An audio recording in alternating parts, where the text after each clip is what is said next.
படிக்க போனேன் பாம்பே.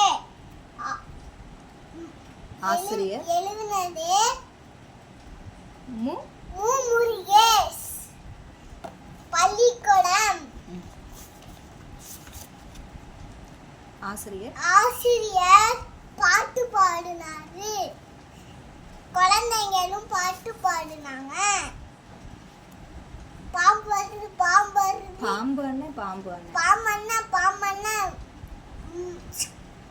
எங்க போறீங்க?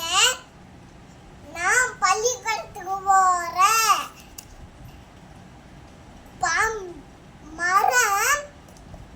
மரத்துல பாம்பு தூங்கிட்டு இருந்துச்சாம். டக்குனு பாம்பண்ணா சொல்லி கேட்டுச்சு, கீழே வந்துருச்சாம். அப்புறமா பாட்டு பாடி டான்ஸ் ஆடி பண்ணிட்டு இருந்தாங்களாம். அடுத்து ஆசிரியர் பாம்பை பார்க்கலையாம். ஆசிரியர் பாம்பு பார்க்கலையாம். பாம்பு எங்க வந்துச்சு? ஜன்னல்ல. கிளாஸுக்குள்ளே வந்துருச்சு.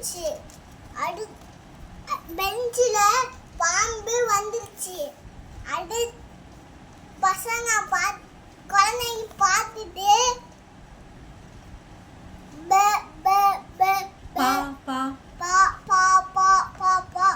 பண்ணாங்களாம். அடுத்து ஆசிரியர் ஏன் பாப்பான்னு கத்துறீங்கன்னு கேட்டாங்களாம். பாட்டு பாடாம தெரியலையா. அடுத்து பாட்டு பாடிட்டு அப்புறமா ஏன் பாட்டு பாடுறீங்கன்னு சொன்ன பாப்பான்னு சொல்றீங்களா.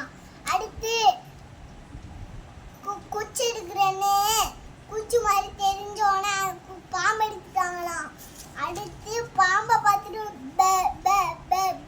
பண்ணாங்களாம். யாரு? ஆசிரியர். அடுத்து பாம்பை கையில எடுத்தாலும் பயந்துட்டாங்களாம். உடனே குழந்தைங்க என்ன பாட்டு பாடினாங்க? பாம்பு அண்ணன் படிக்க போறீங்க அப்படின்னு பாடினாங்களாம். நன்றி.